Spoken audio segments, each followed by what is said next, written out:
everybody. It's Pajama Life with our review of One Battle After Another and a year-end recap. Let's go. What I'm doing here is I'm creating a closed circuit. So you don't accidentally detonate your charge. Don't stop. This is Bob Ferguson. I was a part of the French 75. Me and Mom used to run around and do some real bad shit. I wanted to protect you from all your mom's stuff, from all my stuff, even though I know that's impossible. They got her. Now they're coming after us. I need to dispose of this one. As a kid, I don't do kids. Just when you think you got a handle on things. Let's go. Hey, everybody. It's Pajama Life. And with me are these two guys. David, say hey to the people. Hey, everybody. Great to be with you tonight. Hope you all had a wonderful Christmas and Hanukkah and all those great things. Wonderful to talk to you about this movie and the year-end review. Yay, Pat. Say hey. Welcome back. Hey, everybody. Glad to be back. Can't wait to talk about this movie. Yes. Okay. Since we'll get started, Pat, what did you think of One Battle After Another? This was a really good movie. I love this a lot on several levels. Like I said, like you were talking about our year-end recap, this is on my best movies of the year overall. I mean, it was just really well done. And finally, Leonardo DiCaprio is playing someone who's his age. That was a refreshing maneuver for him to, be a parent, grandparent age almost, because he has been, but he's been playing teenagers and early 20s since he was 40 probably. So good to see that. I mean, really, really nice to see. Well done. Good movie about the whole conspiracy movements within a lot of the you see so much about it now with the fringe groups and stuff that we've been going through with our personal government, for lack of a better word, where it's been going through, where you got a lot of people, a lot of crazy theories, and it's getting hard to know what's true. I mean, if you just pay attention just a little bit to the news, you probably have problems. I think all three of us are fairly well informed, so maybe not as gullible, but maybe it's just as gullible, because everybody in this movie seemed to be fairly smart people, but making some bad decisions. But really great performances. I can see why there's a lot of Oscar buzz about this. I mean, like I said, you got Benicio del Toro, a constant figure for anything every time he does a movie, he's in contention. DiCaprio, hit and miss sometimes. I mean, there's a lot of really, really, really good performances in this, and I enjoyed it. I enjoyed the story arc about a father and a daughter and really terrible things, and the daughter was really smart. I enjoyed the very end, and I won't spoil it for anybody, but damn, that was a good idea. Yeah. So everybody, I would recommend it. We'll see what the other two think about it, but I really loved it. Me too. I thought this was amazing. And it's on my best of the year too. And I didn't expect it because I guess I didn't know what to think of it. And I was just kind of like, what is this about? And then as it kept going, and I mean, it moves fast. And before you know, I mean, it's long. It's over 2.5 hours long. But every minute of it is filled with something you need to pay attention to. And the star power in this is just incredible. I mean, from DiCaprio, Del Toro, and what's the guy from Scandal is in it? And back in the day, Kevin Tighe from, was it Adam? I don't know, one of those movies TV shows back in the day. And Tiana Taylor. I mean, I did not know that she could act like this. That was such a really interesting role. And Paul Thomas Anderson, one of my favorite movies of his is Magnolia. And Tom Cruise really should have won the Oscar for that movie. because he has his ability to weave these stories and interesting, different, quirky kind of stories and make them really come to life. And this is based on Thomas Pynchon's, loosely based on his book Vinland. So you should go back and take a read of that.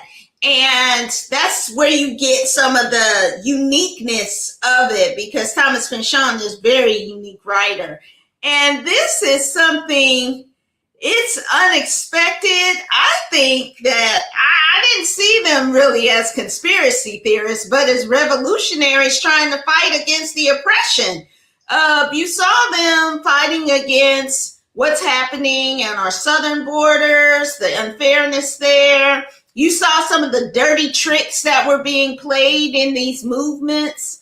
And same things kind of happening that happened in the 60s that the original source material references kind of are happening now. So very, very, and the other person I want to talk about, Sean Penn. Yeah. Oh my gosh. He was so villainous and creepy and weird. He was a weirdo. But just, it was such a departure to me for him to see him, to see him so elderly. You know, I remember him and Madonna together back in the 80s or Spicoli, you know, come on. Spicoli is now the man. I mean, you know, of the man, not Jeff Spicoli. I mean, this is one of those, you live long enough and you become the villain in the story. I mean, he really has. But his role was incredible. And you know that guy, you know, especially in the DC area, you know that type of guy. Yeah. And so it's just like, oh my God, he nailed it. And so what a great story. I'm trying to do it spoiler free, but the young actress who played the daughter, she's incredible. Regina King is incredible. Right. Little snippet of her. It's just so much emotion. It's everybody needs a nomination on this. Just amazing. David, what'd you think? Well, you know, not to contradict you guys. Just kidding. Oh. I love it. This was, I'm right there with you guys. Sean Penn, amazing in the villain, really channeling his inner Stephen Miller here with that. I was just really impressed with this. I had a chance to read the reviews of this before I saw it, actually quite some time before I saw it, and was really excited about the story and what we were going to see. And it didn't disappoint. This was a really, not only a well-crafted film, and again, based on a fictional book that obviously had a lot of real things. It was based on a realism of its time. And the clock has turned where it's not only a wonderful story to see today, but incredibly timely as we look at things. So I think sometimes the 2025, there is a lot of how to become a revolutionary. I think there are those kind of things in some of the genres, and that might wind up in some of our best or worst selections tonight as well. Highly recommend this movie. Everybody should see it. Definitely is one that we'll be talking about again come Oscar time here in just a couple of months. Yep. I can't wait to see how it's going to shake out. And if it doesn't, then you know that there's something underfoot and underhanded happening in our media. But yeah, definitely we all agree. See immediately one battle after another. And read the book Vinland by Thomas Pynchon. All right. This is our favorite time of the year where we talk about what are the best and the worst in movies and TV that we looked at this year, either with the show or on our own. And we're going to start with our best of, I got to find my list. I had to write it down. Okay, let's talk about our top, let's do our top movies this year. Who wants to start? Okay, I'll go first. So my top three are One Battle After Another, Freaky Tales, and Sinners. All three of those were just like incredible. I think Sinners and One Battle After Another will be on a lot of Oscar lists this year. I think they all had something really quirky and different and unique, but also talking about the Black experience and taking it to the man. Thinking of one way or the other. David, what are your three favorites this year? Three favorites. All right. Well, one, I think, and this was for me, yeah, maybe it's just a recency bias, but I have to go with it. The song, I was singing it before, the Hugh Jackman film, Song Sung Blue. Oh my God, I just saw that this weekend. Okay, Song Sung Blue. That's number one. I was just, what a beautiful, incredible movie. I love this. To me, that's number one. Okay. A lot of good stuff this year that I have seen. Sinners, I think, does stand out because it has taken the genre of the vampire story in a new direction. And I think that's really hard to do. We saw a retelling of Bram Stoker's Dracula that I thought was very inventive and from a cinematography standpoint. But it's like, man, how do you reinvent the vampire story? Well, this is how you do it. Yeah. And my goodness, lots to do there. So I think those two that really stand out. And this is hard. A third one, I'm gonna go with something a little out of the ordinary, and I'm gonna go back almost a year ago to the Love Hurts, the movie with Short Round, a Valentine's Day movie last year. What? Yeah. What? There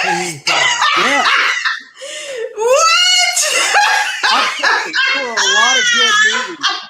But oh my gosh! Love Hurts. Really cool, kind of. It's a little different. And hey, there are three of us. We should expect to have a few difference of opinions. But I love this badass bad guy turning into a very gentle person, and then kind of rechanneling his Walter Mitty to become the hero again. I thought that was a really wonderful show. So those are my top three movies in a year where there were actually a lot of good ones with Fantastic Four, some of the other adventure films. But those are my top three. Okay, Pat, what we got? Okay, now I didn't want to do Song Sung Blue because it was so recent, but I just saw yesterday. It's in 2025. I mean, and I can tell you for a fact my wife was weeping because it is that moving, and it was amazing. And Hugh Jackman is the real deal. And God, why have we not had Kate Hudson singing up till now? Isn't that right? She was killing it. Yeah, I know she got her start in a movie about music. You know, I can't remember what Almost Famous. Yeah. I can see the movie poster in my head, the glasses. Yes. But so she's obviously been in this, and man, she killed it. Yeah. And Hugh Jackman, of course, no surprise, he can do it. I mean, he's been, Tonys and Tonys and Tonys. I mean, he's the real deal. Yes. I mean, that was amazing. And I wouldn't put it on there because we hadn't reviewed it. It was just brand new, but it kicked something off my list, so I won't talk about what it was. Okay. The other choices I had, I will tell you, if you haven't seen Song Sung Blue, I bought 2 Neil Diamond records today, by the way. I am. Well, I already had a couple of them, but there were some missing chunks because my parents used to listen to Neil Diamond constantly, and I was having that rebellion thing way into my 60s here about not wanting to do that. But here we are. I bought 2 more because I'm like, okay, it's cool again. But that one for sure, and I really, really did love Frankenstein, the Guillermo del Toro. Yes. Yeah. What a wonderful take on that. I mean, it was Yeah. It had a much more articulate beast. The monster, explained why he was, and Guillermo del Toro's vision for horror is always spot on. And how beautiful it looked. Grand slam all the way around. Acting was good. Oscar Isaac was sympathetic but not sympathetic, which is what you should be if you're Victor von Frankenstein, so for sure. And then surprisingly, I went with 2 horror movies this year. Sinners was my 3rd favorite. Yes. What a great take on the vampire mythos. I mean, because it's vampires, werewolves, Frankenstein, zombies have been done, well, for lack of a better pun, to death. Yes, they've all been done to death, and but this was a fresh breath of fresh air from the corpse, as it were. I mean, it was really well done, and it was done in such a way that that wasn't just plowing up the same ground we plowed so many times with so many movies. Really liked it. Good vision, excellent performances all the way around. Totally top notch. Yeah. All right, so we all agree Sinners is the best of the year. All right. Next is our best TV shows. And I will start with Castle Impossible. This is a little show on HBO Max and HGTV about a couple who was renovating an inherited chateau in France. And that couple is just so lovely and so sweet. They're a young couple, and it's just very interesting to hear the stories and then see a renovation of an actual chateau that King Louis slept in, and how they are preserving it for the future. And I just loved it. I know it's not expected. I debated it, but I just loved it so much for reality. And then my second one, boy, this was a hard one because there's so many. The Diplomat, but I went to Paradise. OMG, Paradise. Just, especially when you figure the twist on it and then what happens after that. And it is incredible from start to finish. I didn't know what was going to happen, what was going on, but man, they wrapped it up and made you can't wait for season 2. So Paradise is on my list. And then final one is, of course, Andor. I mean, come on. Every second of this series was just beautiful, well written, well acted, looked amazing, just tip top of TV movie making, one of the best Star Wars, if not the best Star Wars series that they've had, and just incredible. And I'm just sad that there won't be a second one. I mean, another season, but it makes sense. They stopped it where they're supposed to stop it, and it is just perfection. Okay, Pat, best TV shows. You know what I really liked the most? I'm pretty sure it was this year. Was The Pit. Yes, that I struggled with that. I'm glad you mentioned it. What a great.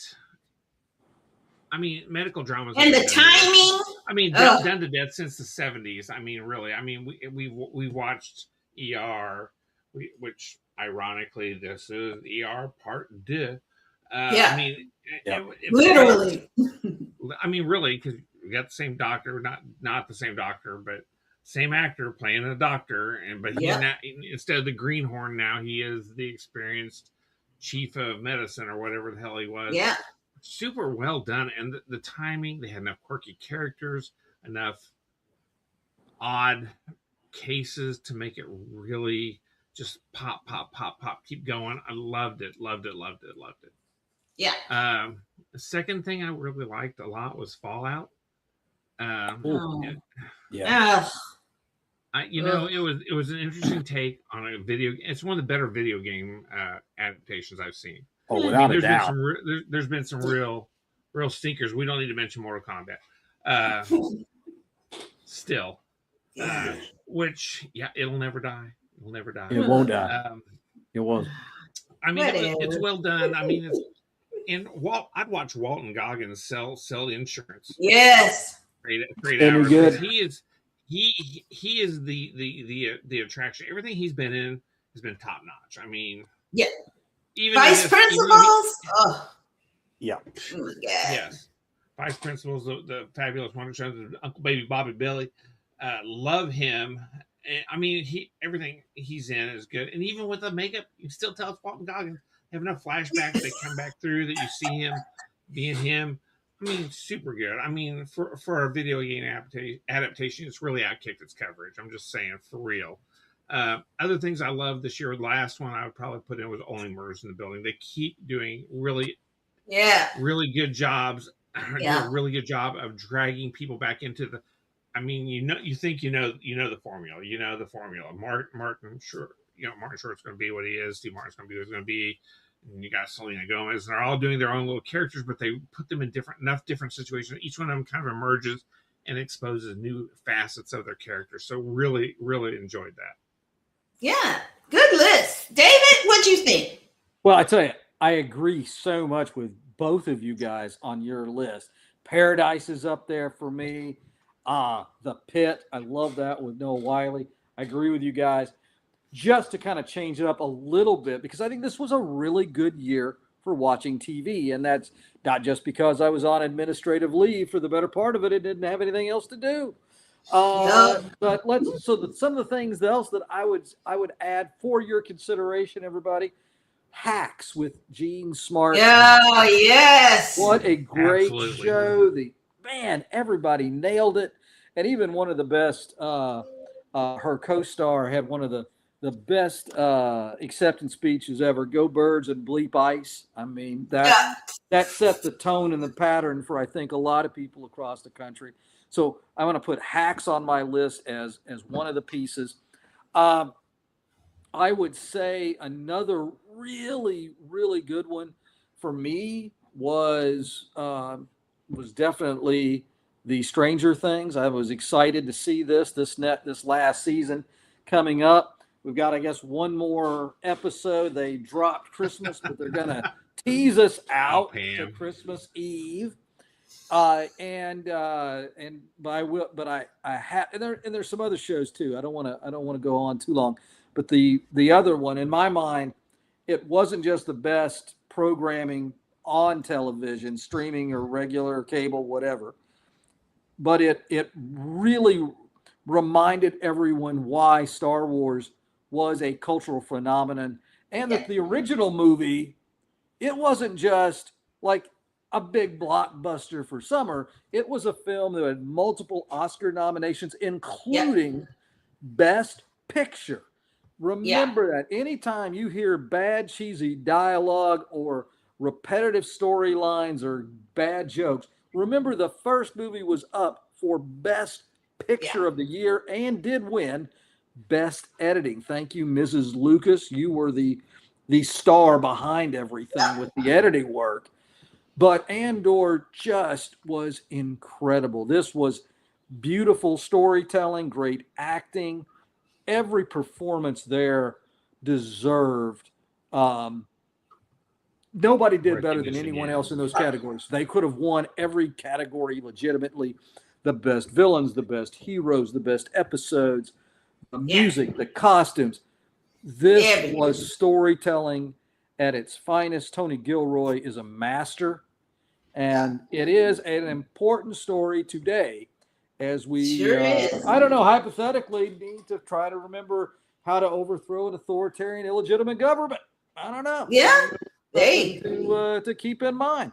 So those are some of those shows to watch, man. And so binge those and have a blast. I can't help but rewatch Andor over and over and over again.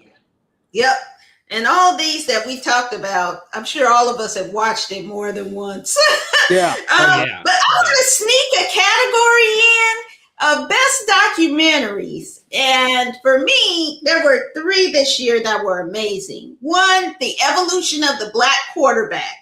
If you have not seen that, it is incredible. Michael Vick is the kind of star and host, and he goes around and talks to various Black quarterbacks, current, and then tells the story of past, which Black men have been a part of quarterbacking since over 100 years now. That's not well known, but they were.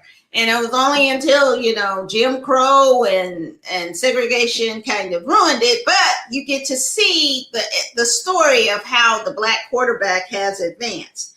And then there is a series of documentaries on Netflix called Trainwreck.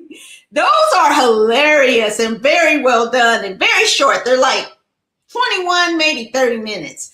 But the best one is the Mayor of Mayhem about the Canadian mayor who was a crackhead and just crazy. It is fantastic TV. And then my final documentary is The Quilters on Netflix. If you have not seen that, it is a beautiful, beautiful documentary about a quilt making program in a maximum security prison. And the inmates make quilts for children in need and hospice. And it is just, you feel all the feels on that one. So definitely, if you haven't, check out The Quilters. It is beautiful. And do you guys, I know I kind of sprung it on you, but do you have a favorite documentary this year? One that stands out to me, and I encourage everyone to see it. Actually, I'm going to give you 2, although one isn't from just this year. But for this year, Age of Disclosure, which is a serious, thoughtful discussion on the UFO footage, videos, evidence that it's out there, and the actual folks, some of them in government currently, who have had some interactions with the data surrounding these issues. Really encourage you to look at Age of Disclosure.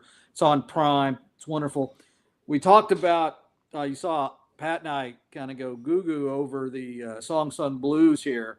That was also based on a documentary. Now, it's not from this year, but if you're going to see the film, and I hope everybody does, maybe buy some Deal and Diamond, watch the documentary. I haven't done that yet, but I'm really encouraging people to do that to kind of see the one of the origin pieces of this beautiful, beautiful movie that I think just was one of the most positive, tear-jerking stories that I've seen in a long, long time. The Eddie Vedder bit. Oh my God. Yeah. So much. Oh my gosh, I have to see this. We'll definitely put it on for review coming up.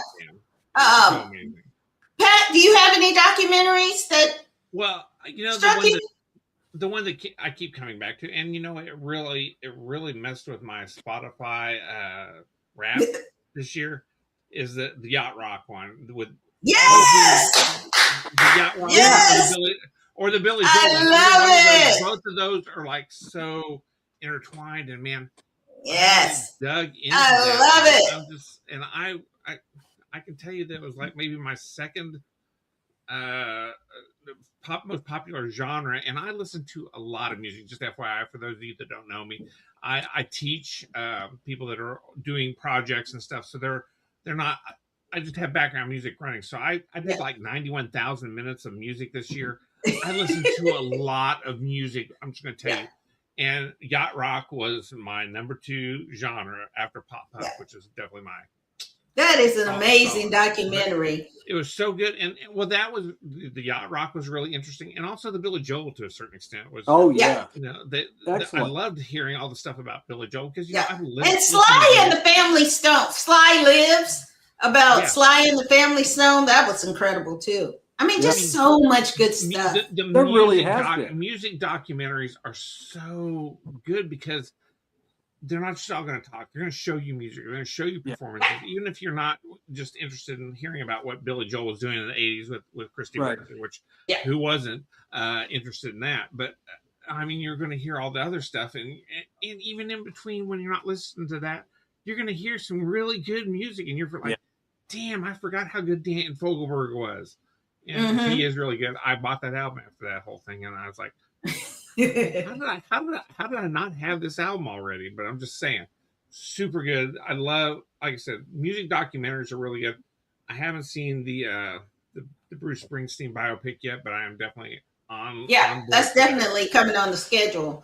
Okay, now let's talk about the worst TV series of the year, and this is going to be a shocker for somebody.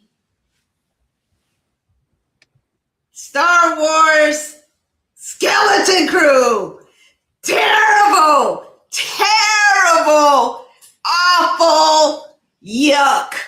That's what I say. It was just dumb. They shouldn't have even made it. It shouldn't even come out. It was just awful and terrible and dumb, and I did not enjoy it at all.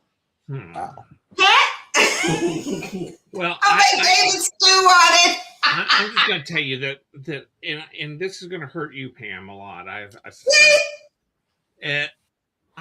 can't. And okay, full disclosure, I used to love Survivor back in the day when it first came out. And reality TV was amazing. Man, there is not a piece of reality TV that I would walk 2 inches to go watch. Reality TV is the vast wasteland and the dumbing down of America. I can't even. There's too much reality TV. Get to your and I get it. I get it that they want to. I get it from a business standpoint. It's great TV for them because they don't have to hire writers. They just kind of get everybody drunk and put them in a room together and let shit go and see how it goes. They're actually, a lot of them are scripted. They don't say that. But I know somebody that was actually on The Bachelor, and she told me that, man, all they do is they pump you full of drinks all the time because it makes better TV. So I have zero interest in watching people. You know, if I watch a train wreck, I'll go to. But what is your worst show? To be really honest, I can't put my finger on it. It's a get out of here! So they're all so bad. They're equally not Castle Impossible. David, what is your worst show of the year? Well, that's all. There was a lot of good stuff. I'm gonna piggyback on what Pat said because I think there's so much truth in it. Anything that a Kardashian does is I'm sorry, but All's Fair was good. That wasn't a reality, but it was good. Everything they do just makes this country worse. No, please. They have napalmed culture. They are hardworking women who do their best and are billionaires because of what they do. So they can't be too shabby. But money doesn't mean everything. In this actually, they can't. Donald Trump's a great guy too. So yuck. Okay, now let's go to the worst movie of the year. Okay, this will wrap it up for us. David, come on with your worst movie of the year. Well, I was going to give my Mortal Kombat reference, but Pat already did that. So I'm going to go with Tron. I'm going to go with Tron Ares. Oh my God, we have the same movie, Dave. It was you tell your truth, and I'll tell you mine afterwards. Go on. Oh God, just so bad. No one asked for this. No one asked for this. The Tron movies are so bad. That Hasbro couldn't even get a crowd-funded 3 3/4 action figure set made from the original movie. They couldn't get 5,000 people to order these things ahead of time. Tron Ares was just bad. God bless it. But man, this was just this was a train wreck waiting to happen. This was like a train that was on a track that wasn't built. This was bad. Did it wait for the wreck, or did it just happen? It just happened. I was almost going to put it on there, but Pat, follow on with what David said, because mine is different. Okay, so Tron Ares. I mean, okay, Dave does not sound like he's the fan that I am. I loved the first Tron. Yeah, me too. Loved it. I love the sequel too. And the second one was pretty solid too. I just rewatched this weekend, and I'm like, man, why did they go so bad with? And then I can tell you with 2 words: Jared Leto. Okay. Yes. And hey, the thing is, he got an Oscar for the Millionaires Buyers Club or whatever it was. Yeah. Good in that. Okay, but since then he's done nothing but things that should be swirling around your commode on the way to the toilet. I mean, the terrible Morbius he tried to do. This was terrible. Yeah. Hey, go make some good songs. 30 Seconds to Mars was not a bad band. I enjoyed them. I've seen them live. They were really pretty good. But he's not. He's gonna have to be a little bit more selective with his choices. This was a terrible choice. Yeah. And I mean, it felt unfinished, and maybe it felt forced. Like he's like, I need to have a Tron movie because I can do this. This will be great. I think he was a big fan. He was a big fan of the movie. He was. He is. And so he wanted to make something about. I think he liked the master. What is it? The master program. Yeah. And so, but this ain't it. This ain't it. This was just like Morbius. Like, man, the thing is, I love comic books. I love Tron. Do I think I should be in a movie about either one? Hell no. Because I know I'm not an actor. Jared, stick to music. Like I said, your bands. Well, great actor, just not this. I mean, you may be a great actor, but this was not your vehicle, my friend. Yeah. Well, mine is. It was so painful. War of the Worlds. Oh my gosh, that was awful. That was terrible. There was nothing redeeming about it. It was just super bad. Every bit of it was a mess. You could tell it was something they rushed through during COVID, and it was it didn't even put it out. No, they should have just taken the loss on it and got the insurance money and called it a day and never let that see the light of day. Nobody came out looking good from that mess. That was horrific. That was terrible. And I have a runner-up and a genre complaint, which is my runner-up, a Jonas Brother Christmas movie. That was absolutely terrible. For missing that shit. Thank you. Yes, because they could have just released a concert movie singing the 7 new songs they created, and that would have been fire. But that mess they put out, I was like, who in the chopped up script room? And it was terrible. It's unwatchable from start to finish. I didn't even try to listen to the song. I was speeding my way through it. It was so bad. It was so bad. I feel like Neo in the Matrix. I'm just watching those bullets come by and going, woof. And you guys shot those bullets. Thank God. Cataract surgery. Oh, it went to me. That was, and that should have that was been. a really bad Oh my God. That should have been something that nobody ever should watch. That movie actually could end Christmas movies for. I mean, it was terrible. But I tell you what, I have a big complaint this year about the Christmas movie genre. And please go back and look at my reviews because there's an insidious, nasty message that's being perpetrated by these big companies, CBS, Paramount, all these, with this line that Black people should not be professionals and that women should kind of shrink themselves to be in the house or have some small job but not be corporate. And I just think that that is some BS.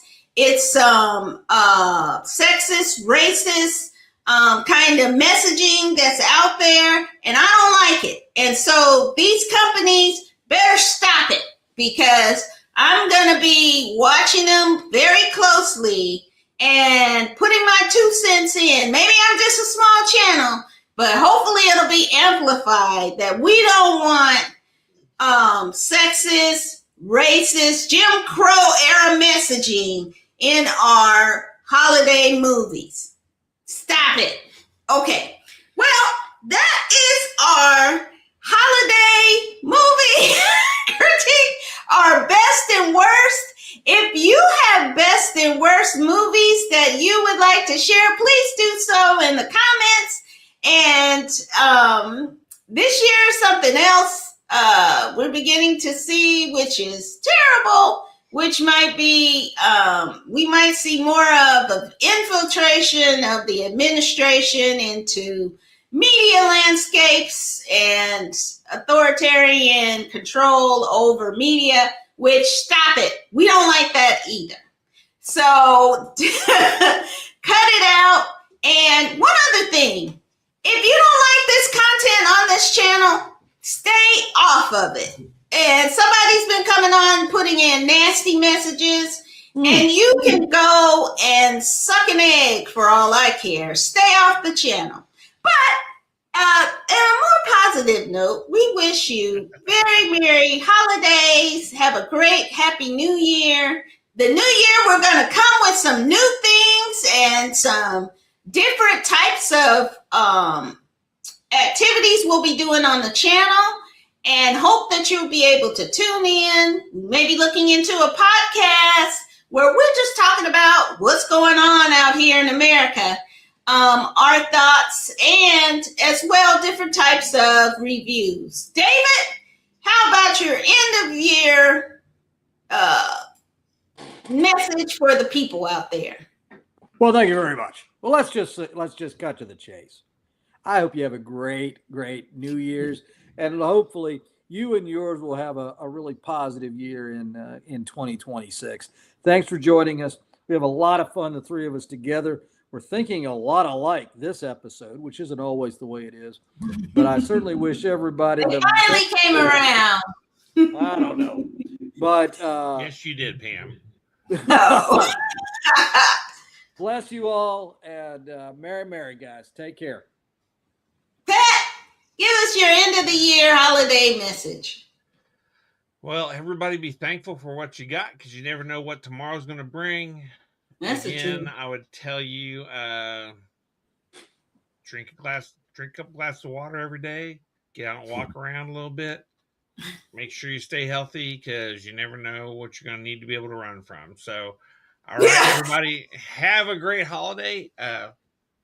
Cheers to y'all.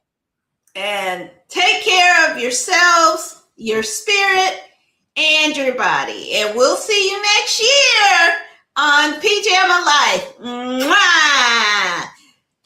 Take care. Bye.